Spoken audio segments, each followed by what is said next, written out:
Chers amis, Erev Tov, Ubeshem Hashem Naaseh Venatzliach. Nous sommes ce soir le dimanche 17 du mois d'août et déjà le Kaf Dalet du mois de Av.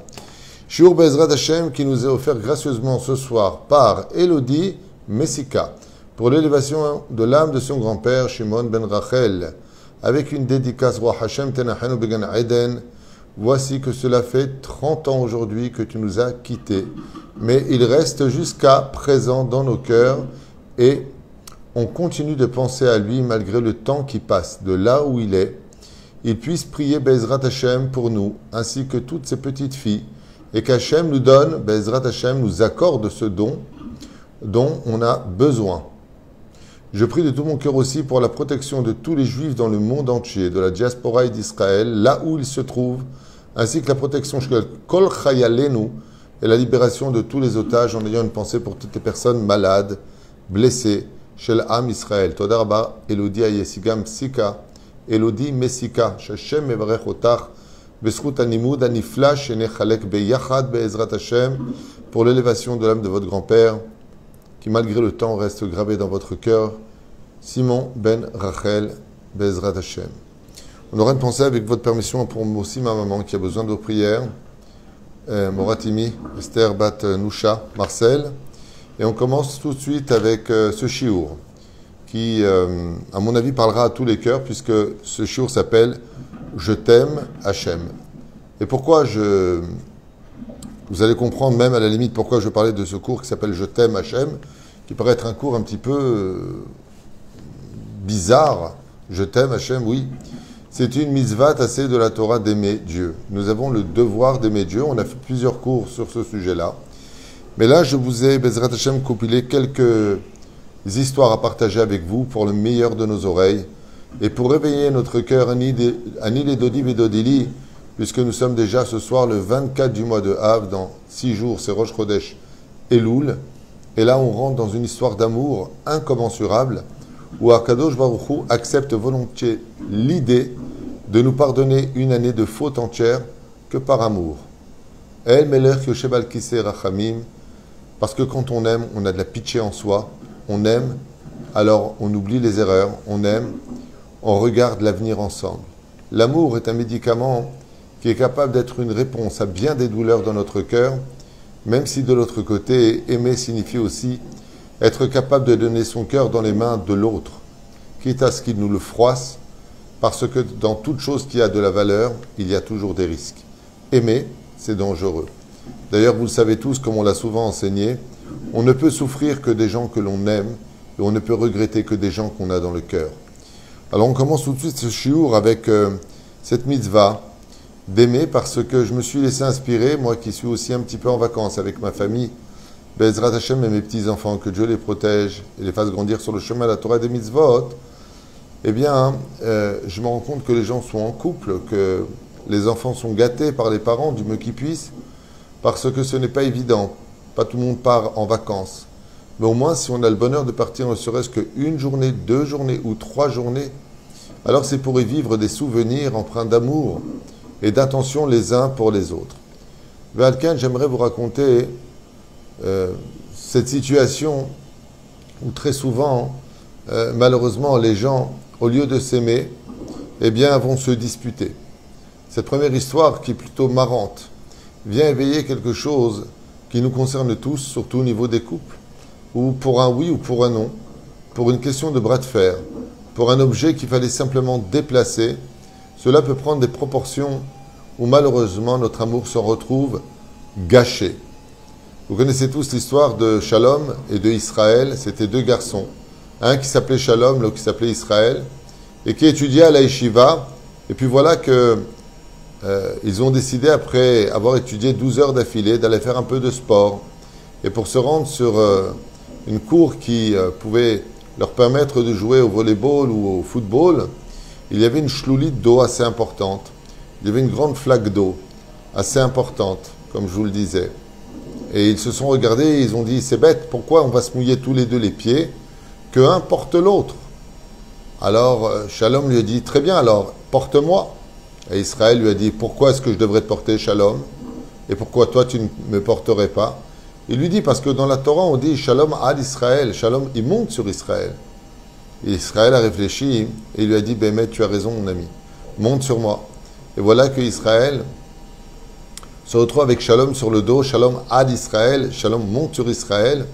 Et puis en plein milieu de la flaque d'eau, comme ça, les pieds bien dans l'eau, il jette Shalom volontairement et violemment par terre dans l'eau, qui lui se retrouve complètement mouillé. Et il lui dit, mais pourquoi tu as fait ça? Il lui dit, parce que je me suis rappelé du verset Ve noten shalom ba'aretz, qui donne la paix sur terre. Et donc, comme je me suis rappelé de ce verset-là, Shalom al Israël, Shalom noten ba'aretz, qui donne le shalom sur terre, je me suis rappelé de ce verset-là et donc je t'ai jeté dans l'eau. Les deux se sont retrouvés complètement mouillés, alors qu'il y avait mieux à faire. Il suffisait de contourner cette flaque d'eau sur les côtés et éviter ce conflit. C'est exactement ce qui se passe au nom de la Torah, au nom de nos convictions, au nom de notre éducation, au nom de notre situation. Nous allons souvent faire des choses qui vont nous jeter l'un comme l'autre dans une situation où, au lieu de passer notre temps à nous aimer, eh bien, on risquerait de passer notre temps à se fâcher. Et les vacances ont un rôle très important parce que c'est le moment des souvenirs. C'est le moment où, un peu loin de cette routine qui nous fréquentait tous les jours de l'année, nous sommes prêts à dépenser beaucoup d'argent pour justement vivre et acheter des souvenirs, chose qui, Bezrat Hashem, restera gravée pour toujours dans nos cœurs, surtout avec nos enfants, que Dieu les bénisse. Alors, l'amour d'aimer Dieu, c'est une mitzvah assez facile, comme vous le savez tous. Voilà, je t'aime Dieu. Mais qui comme nous, qui avons besoin d'aimer et d'être aimés, à l'image de Dieu lui-même, pourrions très facilement dire, oui mais attends, si tu m'aimes, alors prouve-le. Oui, chers amis, l'amour, ce ne sont pas que des sentiments. L'amour, ce ne sont pas que des mots. Ce sont aussi des preuves. Et la Messirut Nefesh, c'est-à-dire le don de soi, que l'on puisse apporter à Dieu dans l'amour, trouvera toujours un écho dans la réactivité du ciel par rapport à chaque juif. On va raconter, Bezrat Hashem, pendant ce shiur, 3 histoires qui, Bezrat Hashem, je l'espère, seront partagées, racontées pour le meilleur de nos oreilles et réveiller nos âmes à comprendre que d'aimer Hashem, ce n'est pas simplement quelque chose qu'on a dans le cœur, mais que le fait de le contrarier, le fait comme une femme ou un homme n'aimerait pas avoir sa parole vaine quand il parle, que quand il dit quelque chose, il y ait du respect, un peu de silence, qu'il soit écouté et en même temps exaucé. Cela démontre comme une femme qui dit « Ouais, j'ai mal à la gorge, j'ai tellement soif ». Le mari se précipite, non pas comme un homme soumis, mais comme un homme qui aime, qui ne donnera pas cette mitzvah aussi facilement à un étranger ou quelqu'un d'autre pour justement servir à Kadosh Baruch Hu. Comme je l'avais expliqué une fois, il y a bien longtemps, à 3 heures du matin, un élève dans la ville de Radin en Russie rentra et il trouva le Chafetz Chaim en train de nettoyer le sol avec sa propre chemise. Il lui dit, Kvod Harav, mais nous on peut faire ça pour vous, vous êtes tellement âgé. De plus, pourquoi vous le faites vous-même avec votre propre chemise? Et là, le Chafetz Chaim a regardé son élève et lui a dit, et tu veux que je donne à mitzvah de laver la maison de Dieu à une serpillière? Non. J'ai cherché ce qu'il y avait de plus précieux à mes yeux, ce qui m'a coûté le plus cher. Cette belle chemise blanche que j'aime tellement, c'est ça. Et c'est avec cela que je veux honorer mon Créateur et laver sa maison. Shtabach vitale vikadesh shemolad. Pour vous dire que les plus grands d'Israël, comme le Chafetz Chaim, n'ont pas hésité à prendre ce qu'ils avaient le plus important pour eux et de le donner à Dieu.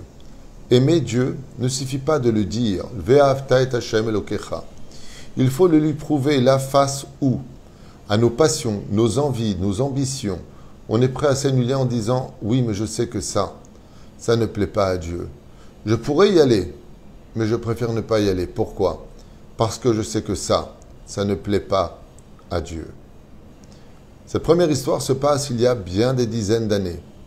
Nous sommes à Los Angeles et un Bachour qui, Baruch Hashem, s'était marié, s'est vu avoir l'opportunité de pouvoir étudier quelques années à Los Angeles dans un très bon kollel où il payait pas moins de $5,000.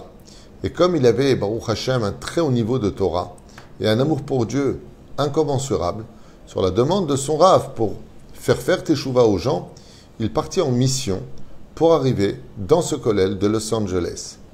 Mais voilà, qu'une fois arrivé, avec sa femme et ses enfants, il vient pour entrer dans le kollel pour la première fois où il avait rendez-vous et se trouva juste en face du kollel un panneau publicitaire. Il leva les yeux pour voir et là il les rebaissa, un peu en colère et gêné, en se posant la question, mais comment c'est possible?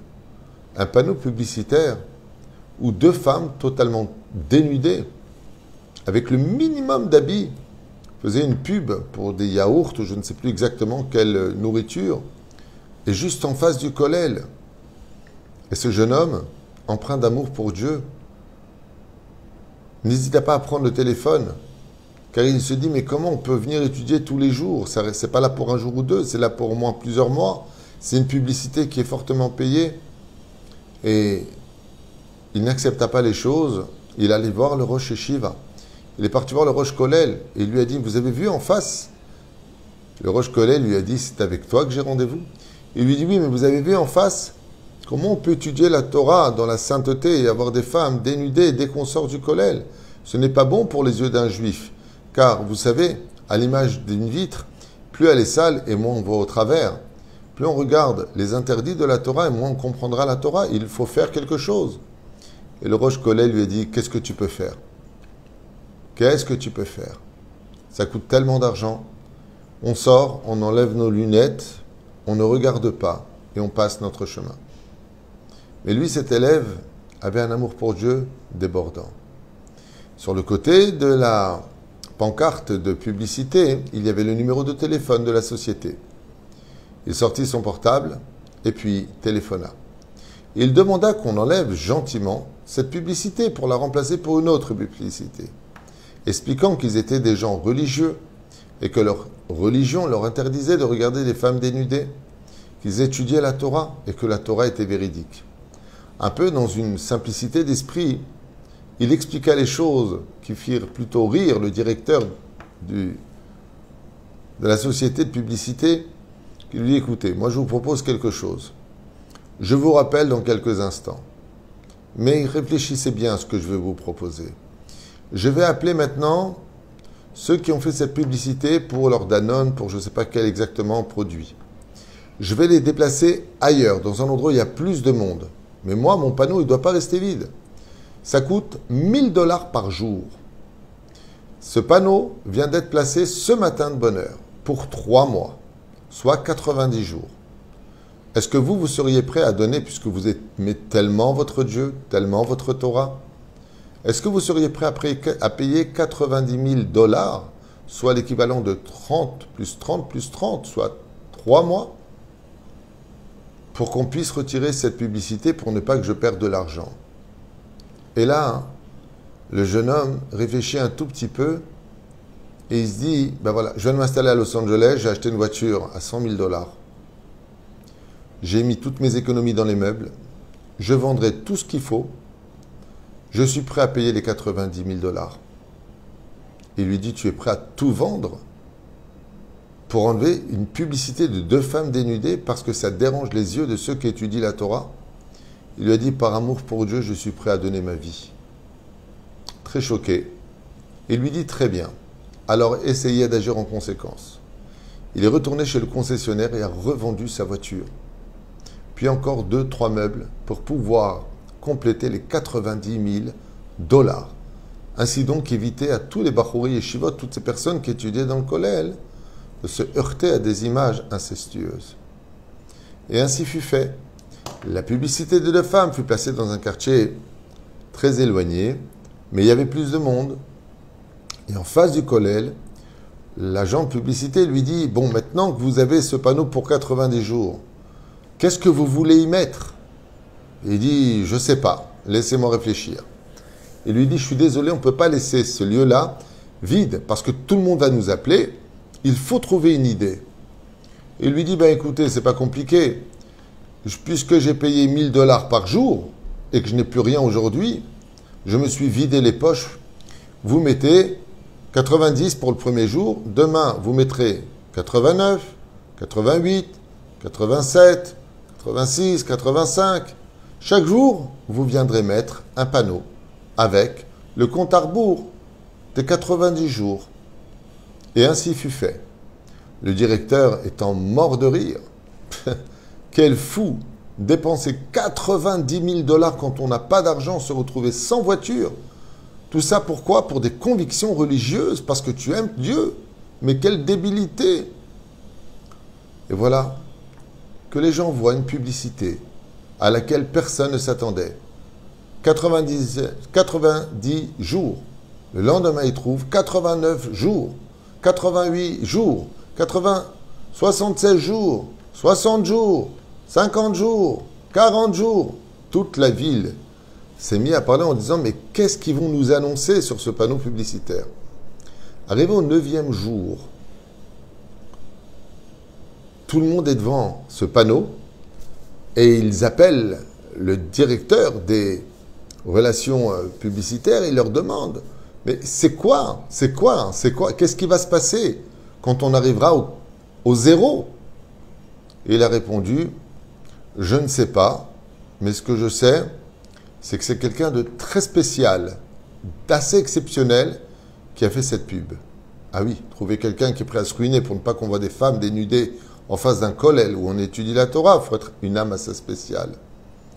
Et voilà que le 3e jour, dans le compte à rebours, soit 72 heures avant la fin, le téléphone sonne. Le téléphone de ce bachour sonne et il entend « Hello man, bonjour monsieur, nous sommes Coca-Cola, la société américaine de Coca-Cola. Tout le monde dans la ville de Los Angeles parle de votre compte à rebours. Je ne sais pas, lui dit le commercial, ce que vous comptez mettre, mais nous sommes prêts à vous donner dès maintenant 3 millions de dollars si vous renoncez à votre pub du jour 0 pour nous permettre de mettre notre pub puisque nous venons de sortir le Coca-Cola Cherry, c'est-à-dire le Coca-Cola au goût de cerise. Et lui, il entend, lui dit, vous voulez mettre une pub de Coca-Cola là-bas? Sans femme, sans rien? Non, la bouteille Coca-Cola à la cerise. J'accepte. Donnez-nous vos coordonnées bancaires. Chers amis, cet homme qui a donné sa vie, tout ce qu'il fallait, quitte à voyager en bus, avec l'accord de son épouse, alors qu'il avait 2 enfants, il a tout vendu pour ne pas que Akadosh Baruch Hu soit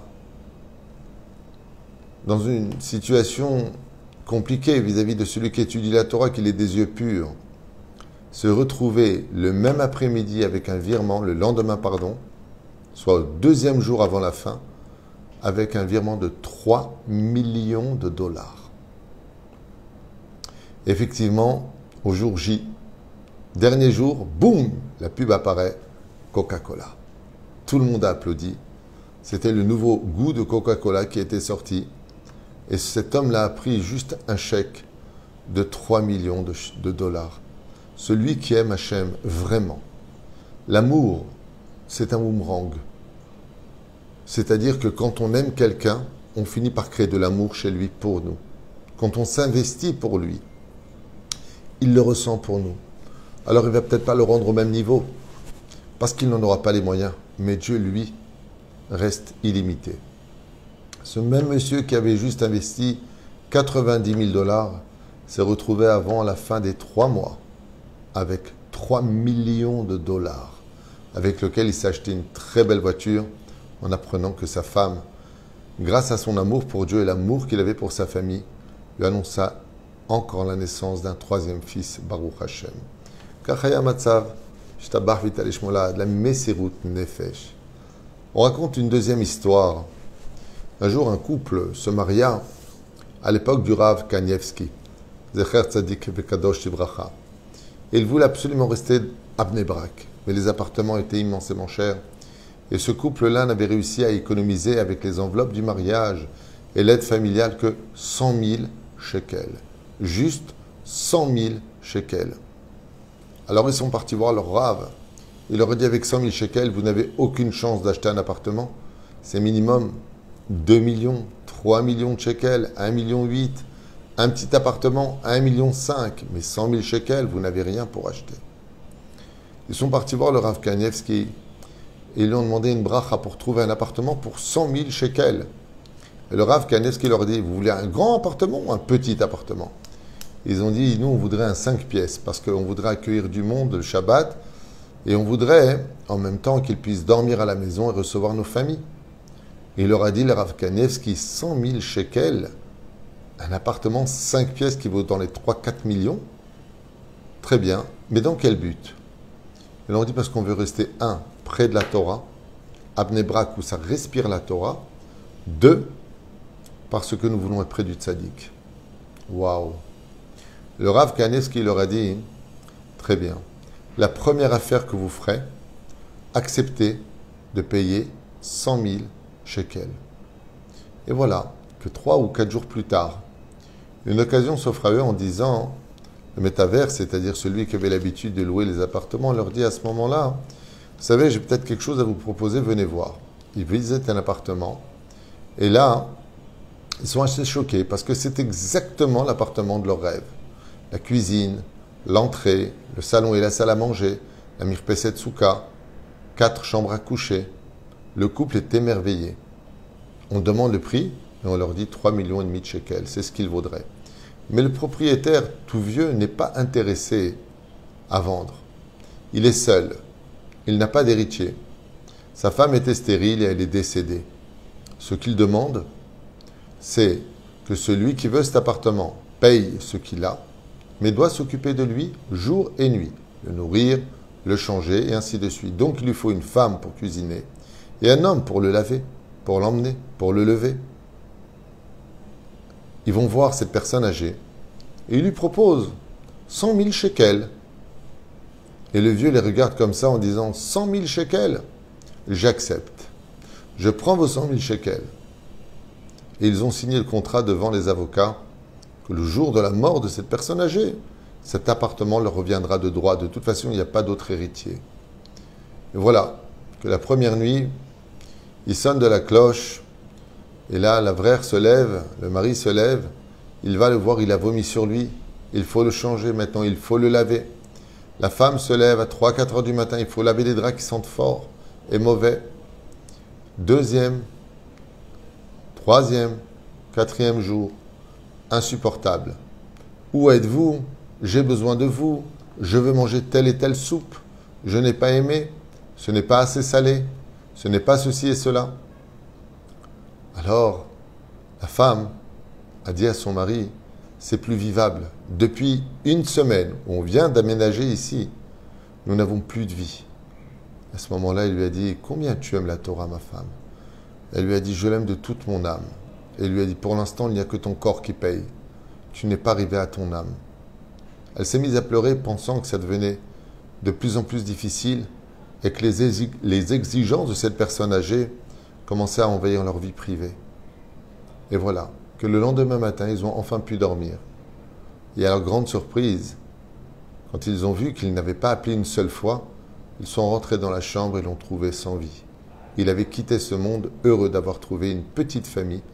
Juste l'histoire d'une semaine et eux ont acquis une maison de l'équivalent de 3,2 millions pour 100 000 shekels, comme l'avait promis le Rav Kanievski. Quand ils ont été le voir, ils ont demandé, ils ont fait une Hanoukat Bayit, maintenant que c'est à eux, ils ont demandé au Rav Kanievski qu'est-ce qu'ils avaient eu comme mérite dans le ciel pour avoir eu un tel miracle qu'au bout d'une semaine, ils ont acquis un 5 pièces pour 100 000 shekels, chose absolument improbable.